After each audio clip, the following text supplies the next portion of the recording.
Yay, Charlie, this is happening. We're here. Hello. Hello. Hi. So, just a little bit quickly here. Everyone, this is Charlie, this wonderful man whose class I wandered into quite a few months ago now. And I went in there on a lovely Sunday, expecting pretty much nothing, like no offense, but I'd never heard about Charlie. Just came in thinking I'm really grateful there's a class, it's not lockdown, I can hang out with other people, we can breathe together, this feels good. And then you came in, and the energy of the whole room, for me at least, from how I experienced life, changed, and something felt a little bit lighter and a little bit more joyful and a little bit more inspirational. And then I was like, oh wow, this is pretty special. And so from there, I kept trying to go to your classes as much as my calendar allowed. And then at some point you kind of disappeared. You went traveling, I think, or something. And then I bumped into you again a few weeks ago, and I was like, ah, so good, the guy is back. Yes, Charlie is back. And then obviously with you guys who are reading my newsletter, I was like, Charlie is one special person. I don't know that much about you, but we're here to find out. And what I'm really excited about sharing with you guys is that it's just to understand a little bit more about not just who you are, but what made you make the choices that you made earlier in your life, and what continues to make the choices that you're making today. But let's start a little bit in the beginning. So how did you first get into anything to do with, whether you want to call it yoga or energy or meditation? What was where were you at in your life, and what perhaps brought you there, or what inspired you? Was it a feeling or a person?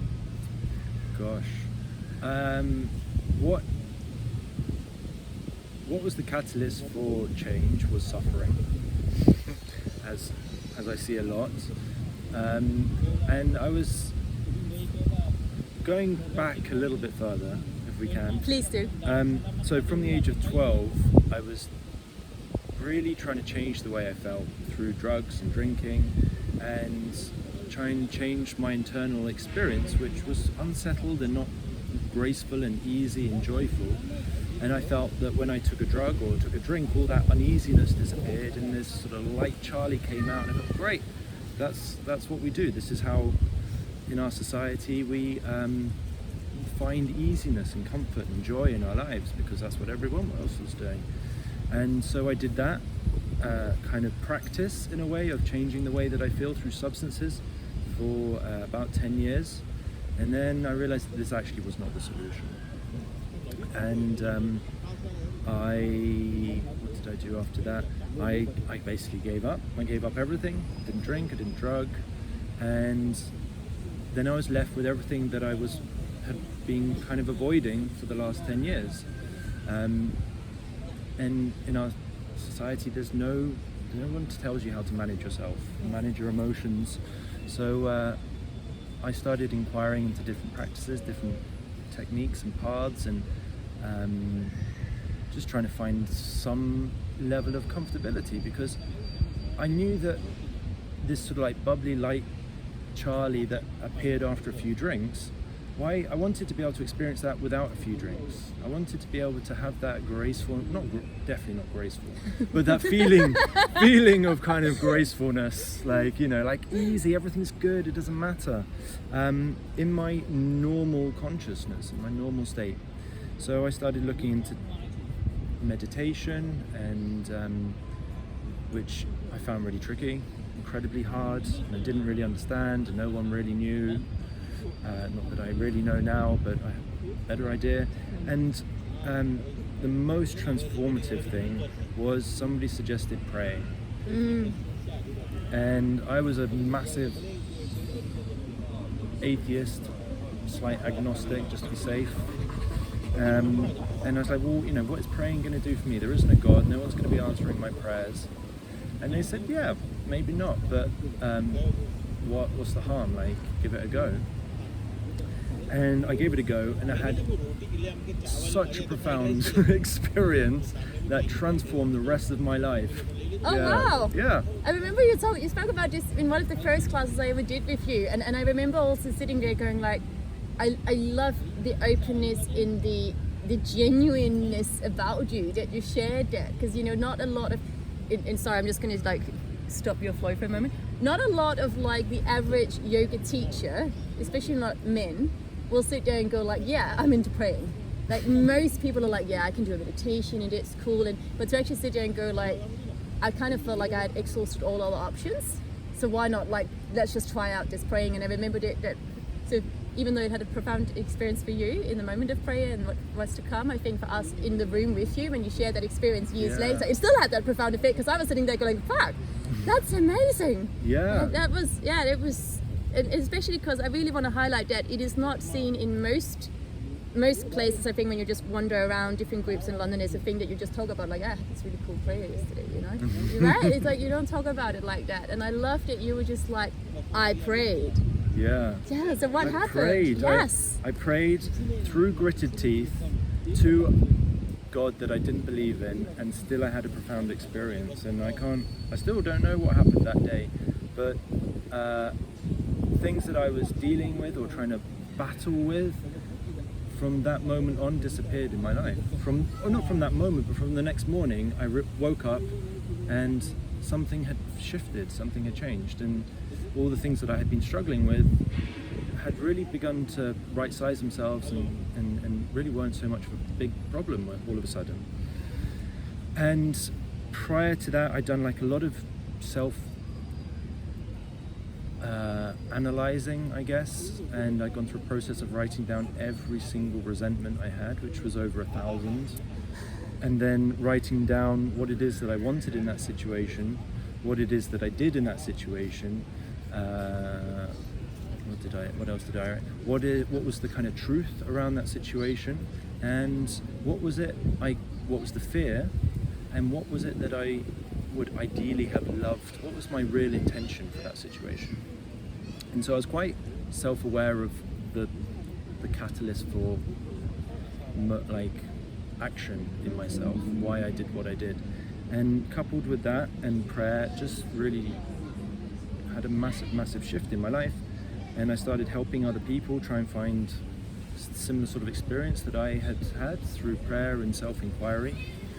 And can I just ask you, because I'm loving all of this, and I just want to slow down and get a little bit more juice out of it, because I'm like, sure. No, we can't just skip over this. This is a big moment. This happened, and you decided to do stuff. So first of all, I think there's a key element here, which is that you said, I decided to pray even though I didn't believe in God. Yeah. That's major. Yeah. Because it's like one thing, it's kind of that thing of like, how can you realize if you don't visualize? Like if you don't know what that thing or that concept but somehow you still were like, I am super doubting the whole experience that I'm about to embark on now, but I'm going to go for it anyway, because where I'm at right now is so awful that there's no alternative, right?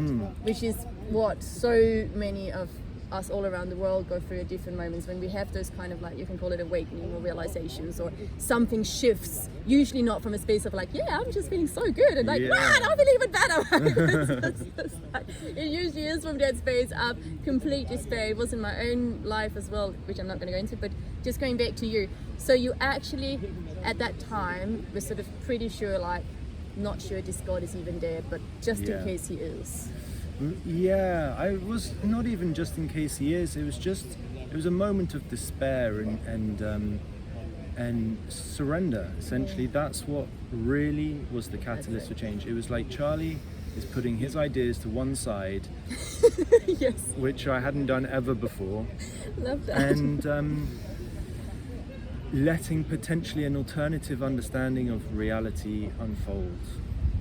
And in that act of humility or act of surrender, God came in and helped me, or whatever took place inside of me shifted, and I let go of my own ideas for a moment. And in that let going of my own ideas, transformation took place, is what I can kind of see in hindsight, when it's not me trying to run the show. 100%, and I always love that, because that's something you say a lot in class, which I really love. So you quite often do that whole thing of like, yes, if only the world ran after my ideas. If he said and she said and you could be over there, and I'm just going to place you a little bit closer to that. I always love that. And then you're like, okay, the earth has been around, the world has been around, the universe has been around for like huge amount of billions and millions and whatever years that you call it in English, and then yet like, who the hell am I to think that I can just go in and like that I will know better? I love that. And again, Love it. So much arrogance. Yeah. I saw in myself, really, just shocking. So embarrassing. No, we all do it. We Yeah, all do it. totally. I love it. We all do it. Like, oh, if we all do it, and then yet, like you said, in that moment of like just going, well, there's no better option than just trying out this prayer thing. In that surrendering of like, okay, actually, maybe I don't know best. Yeah. And That just was it. opening up to that and being, I'm just going to try another way because the other ones haven't worked very well. Yeah, totally. And to have that literally, and just again highlighting that you didn't fully like go like, yes, God is definitely there and now you're going to be ready to hear my prayer. But like, so somehow, even with the doubt, it still somehow worked. Yeah.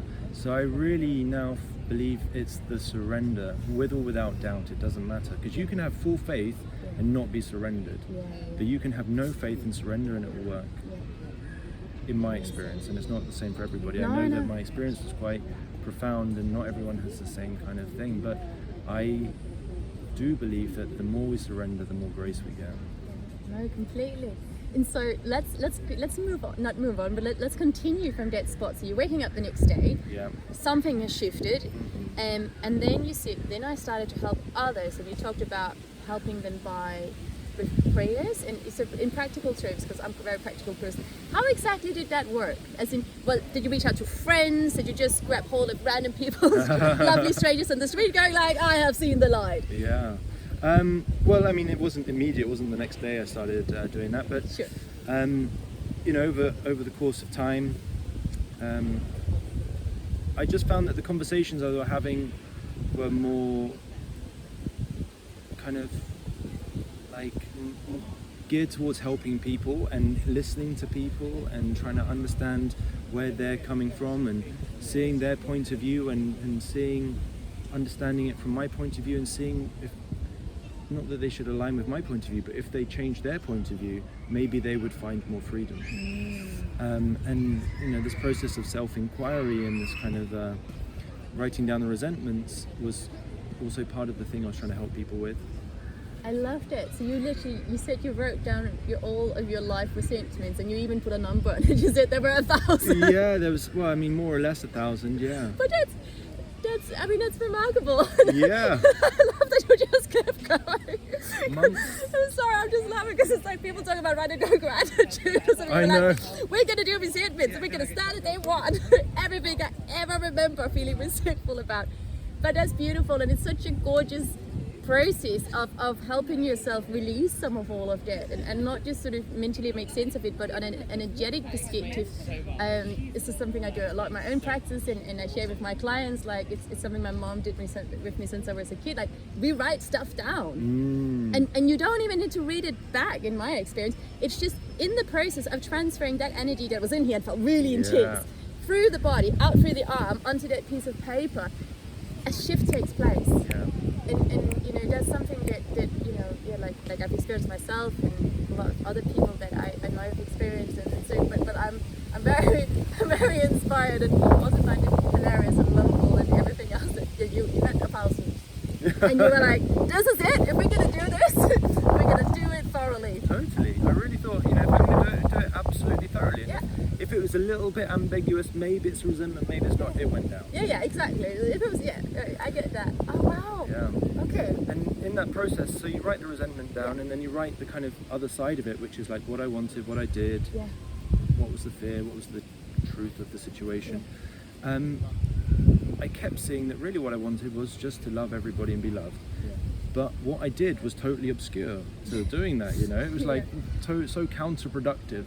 You have a resentment for somebody, all you want is for them to forgive you, but do you make an apology? No, you fucking hold a resentment against them too and push them further away. I'm like, oh yeah, that's really simple. Like, okay, just revise those actions. So that was powerful. And then slightly jumping ahead with the kind of self-inquiry, like we do this so much in yoga, like, but it's kind of evolved beyond the story, beyond the resentments now. It's like, who actually am I? Am I just the memory, the emotion, the body? We talked about it in class. So yeah, and then I started helping people, I guess, and then I quit my job, which was, I was a hairdresser, and in my personal life I was helping people kind of have this shift of perception away from the ego into like a higher consciousness, an alternative state of experiencing the world, where they found more freedom. And in my professional life, I was doing what I felt was the opposite. I was making people look and feel fantastic from the outside inwards. And in my private life, I was trying to make people feel fantastic from the inside outwards. And it just didn't really align. And I had this thought that, it's like it's just not what I want to be doing. Like I'm really kind of perpetuating the ego thing rather than really what I want to be doing is showing them that they're absolutely magnificent, whether their hair looks magnificent or not. Yeah, no, I can personally really relate to this, and I didn't know the hairdresser part of you, because I'm already sitting here going like, so when I used to model, I've probably modeled for like most of the hair brands. Who did you work for, or where were you working? John Frieda. John Frieda is the one I didn't do. So I did Trevor Sotheby and Redken and Royale and Goldwell and Sassoon. Didn't do John Frieda. That would have been fun. That would have been crazy. You never know. Yeah. That's really funny because sorry guys, personal story, but I also did I did all of the shows, the alternative hair shows and the travels all around the world specifically as a hair model. Patrick really? Cameron, I was one of his main models. So, anyway, so that was funny. Trevor Sotheby. That was just a little side story. Yeah, no, I know. I was like, and I had a really similar feeling, that thing that you're talking about, that okay, from the outside, because also I did work as a makeup artist, and yes, I felt great about making people feel good about themselves because they look pretty, but it was that same thing of like, we as human beings, we always have that tendency to go, well, if I just have lots of good things around me, then I'm going to feel better in here, right? Or if my body looks a certain way, then I'm going to feel better in here.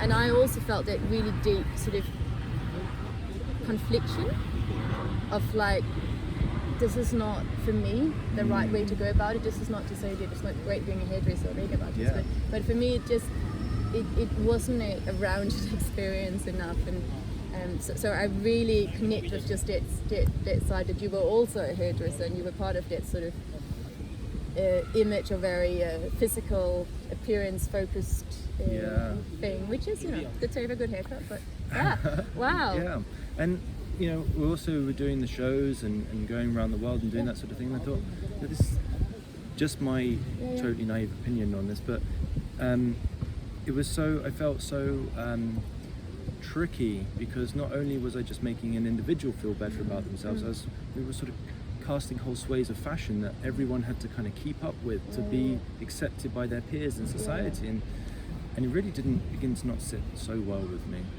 So I gave it up and moved to Australia, still as a hairdresser. I hadn't given up hairdressing, but I was like, time to change, and I did first yoga class on the beach in Sydney with a friend who wasn't even a yoga teacher. We just sort of did it in the morning. Yeah, nice. And loved it, and could really see how this like not surface level, but the kind of asana side brought you out of your mind and into your body, which was something I was kind of practicing already. So I used to go and do the gym a bit more, and like it wasn't so much about the aesthetic, but more about how it shifted my consciousness.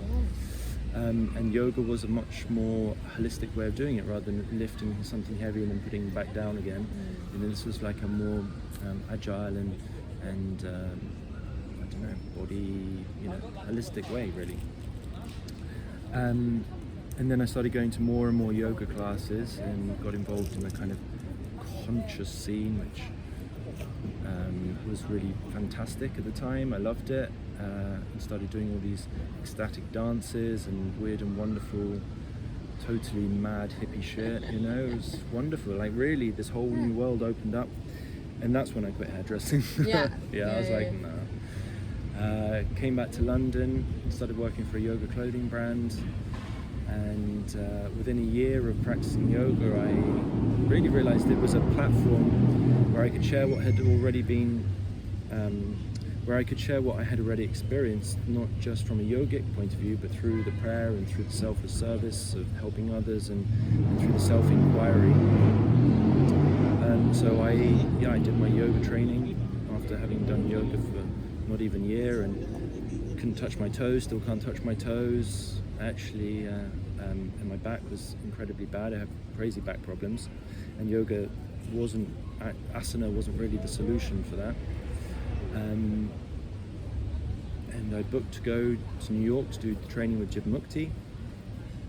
And a few days before, part of one of the jobs I had to do for the yoga clothing company was go to our like brand ambassadors classes and sort of keep the whole community thing going.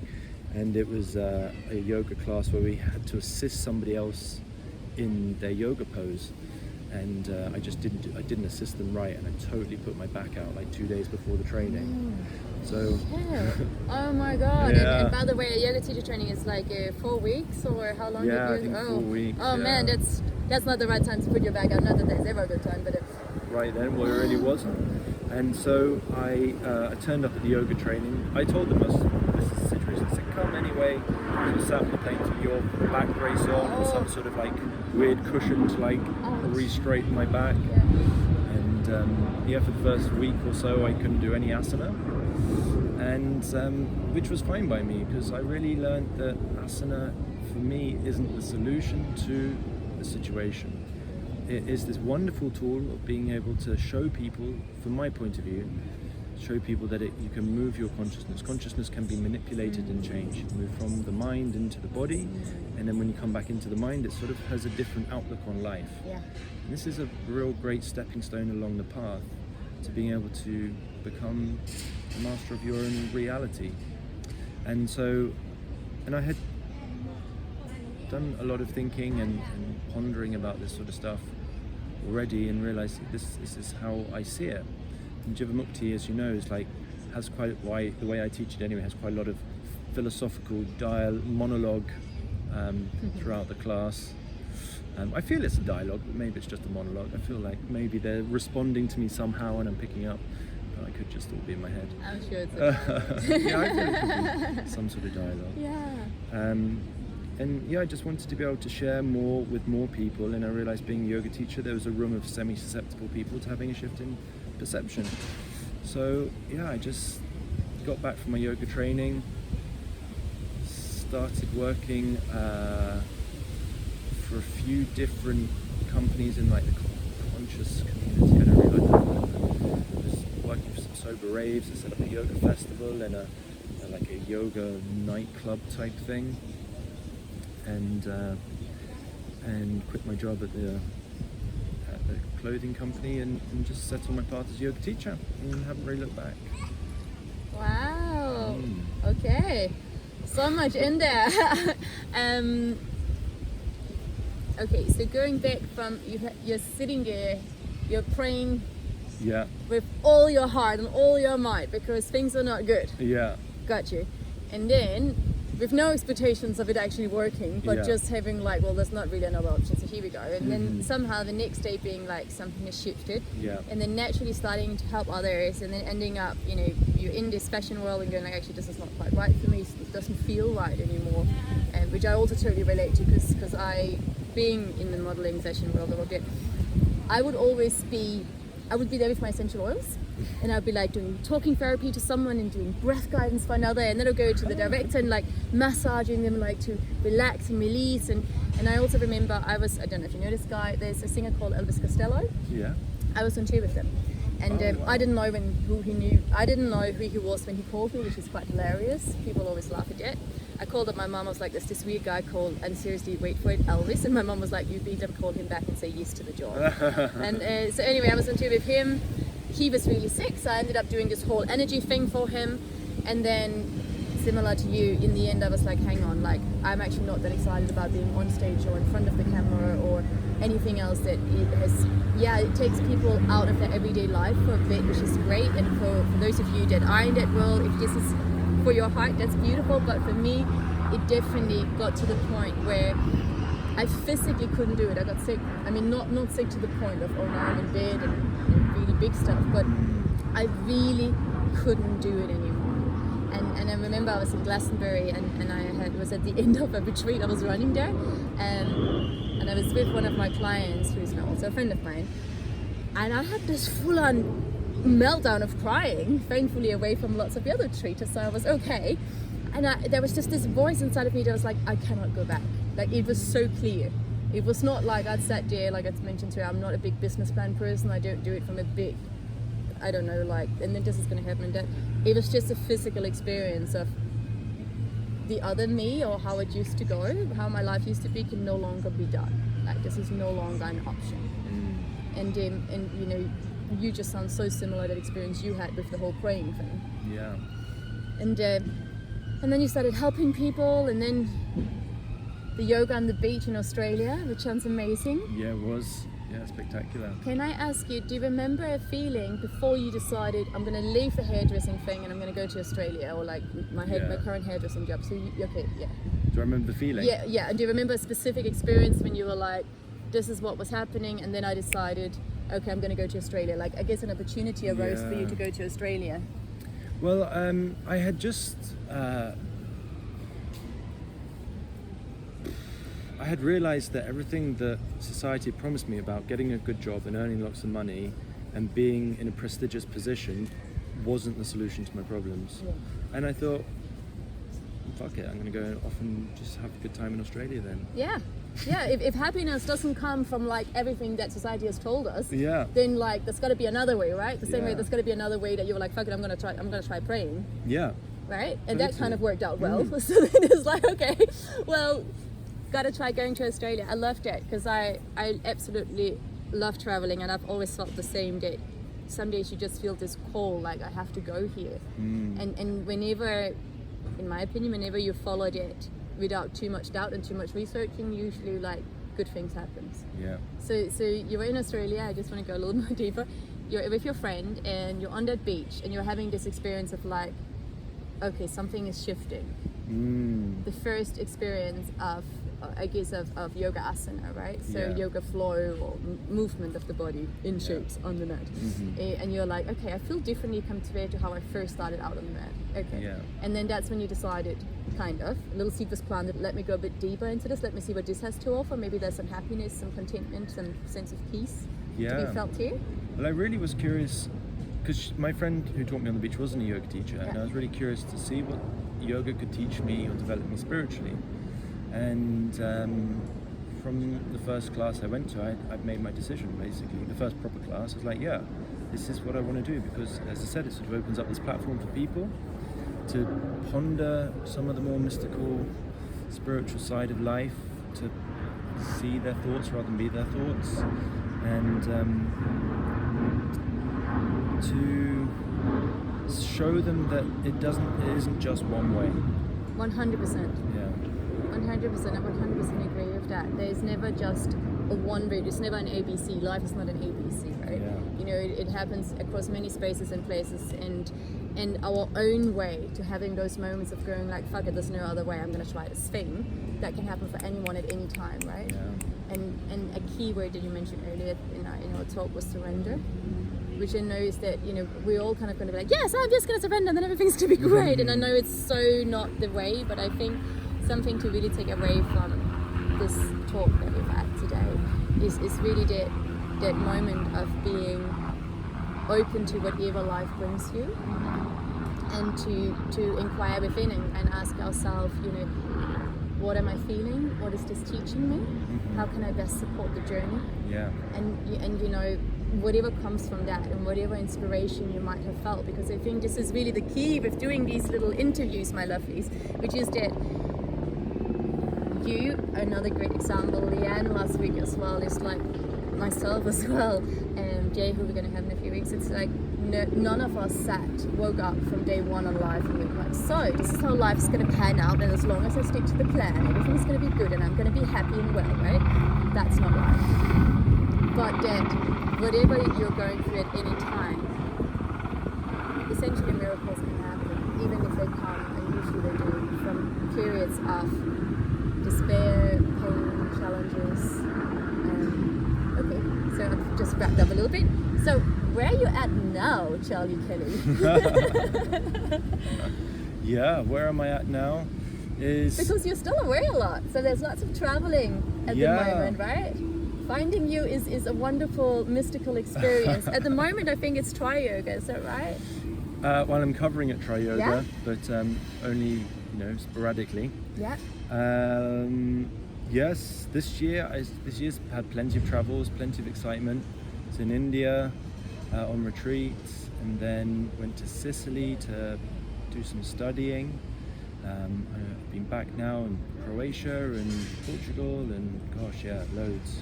And in Croatia, what were you doing in Croatia? Actually, it was Croatia. Oh, sorry. It was Czech Republic. That was me. Yeah. I was also thinking like Croatia. I thought it was Czech, but no, Czech sorry. Republic. Sorry. That's fine. Kind of over there. Yeah. What was I doing there? I was teaching at a festival. Yes. Yeah, I did a talk on love is the goal and love is the path.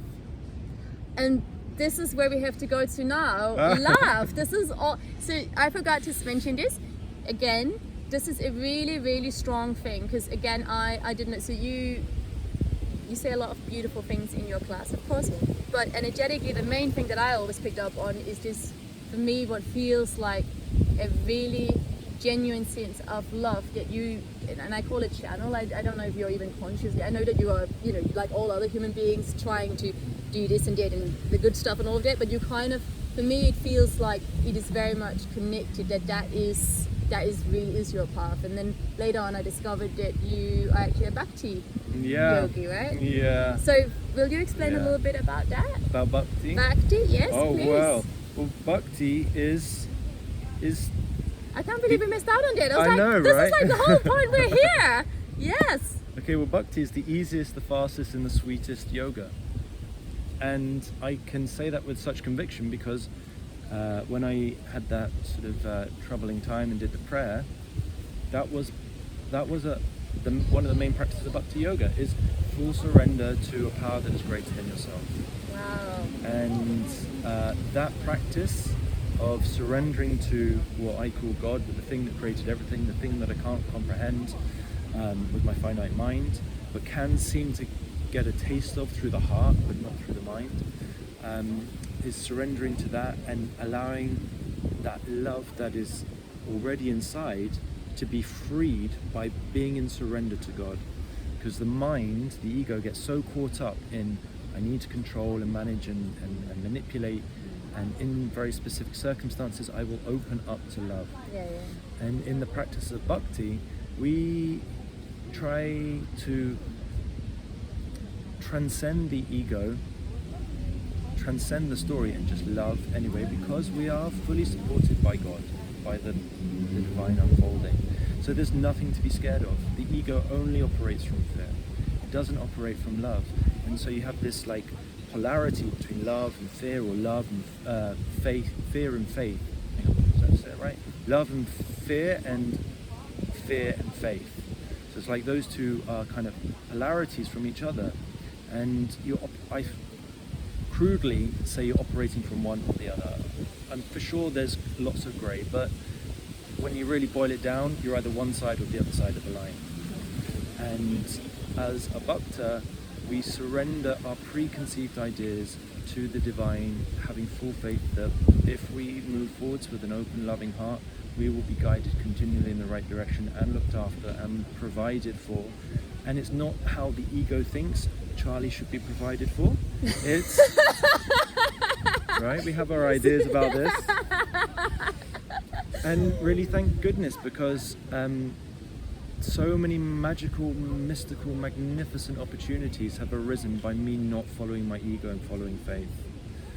And the path of Bhakta, as I said, is the easiest, the sweetest, and the fastest yoga. If you're looking for yoga, I see it to be most effective, and I've tried plenty of different yogas, not just gone to a Kundalini class, but you spent a really solid period of time practicing these principles and seeing what happens. And for me personally, and I know there's different horses for different courses, and that's why there's so many different yogas,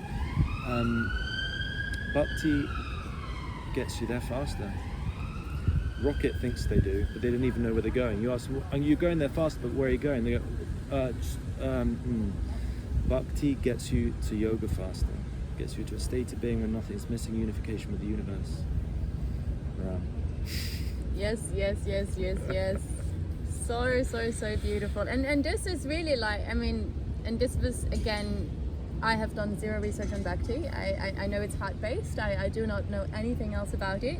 And everything that Charlie says, like that you say in your classes, everything you shared with me here today, but also above all of that, because again, I come at it from an energetic perspective, it doesn't actually matter that much what you say. It sounds nice, but you know, it really is the energy that you carry, and obviously it's that lineage that is coming through from you that I really connect with.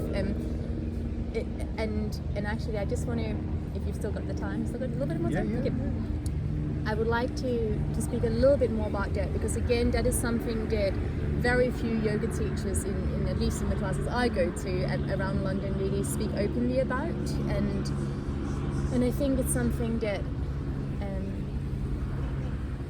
it is who I am, it's what I live, it's what I really believe in, and I would like to perhaps maybe you could share about how did you find it for you? Did you just randomly, again, you know, like me, walk into someone's class one day, or did you find a book, or like, you know, and how did it resonate? Were you reading something and you just felt it in your heart, you felt it in your body, like something felt like you were coming home, or what was the overall feeling, if you want to share that? Sure, because I just think, you know, just practically speaking, you know, people are like, well, that's all great, Charlie, so I want a little bit of Bhakti in my life, and then how do I go about that? So how was it for you? Gosh, about my lineage, is that what? Yeah, let's maybe just about how you discovered it. okay, how I discovered it. I discovered it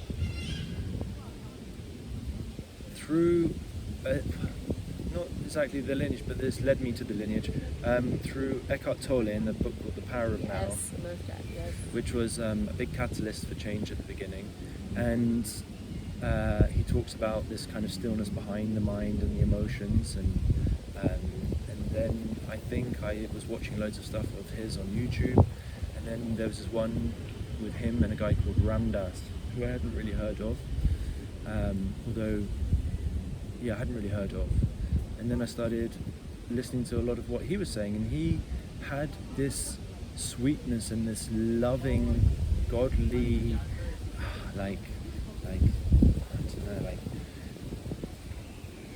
Krishna Bhav, like this kind of really loving, what do you call it, like loving, sweet, graceful, joyful, playful energy, which for me, Eckhart Tolle didn't quite embody that same sweetness. 100%. That was my thing with that book as well. Like Eckhart Tolle's got so many beautiful things, and there's lots of wisdom in his books, and I think much. And for so many people it's a real, like, they really relate to it, I think, the way it's written and the concepts and all of it. And I was the same. And what I always felt, sorry, I'm always like, oh, this is so good, I'm going to talk.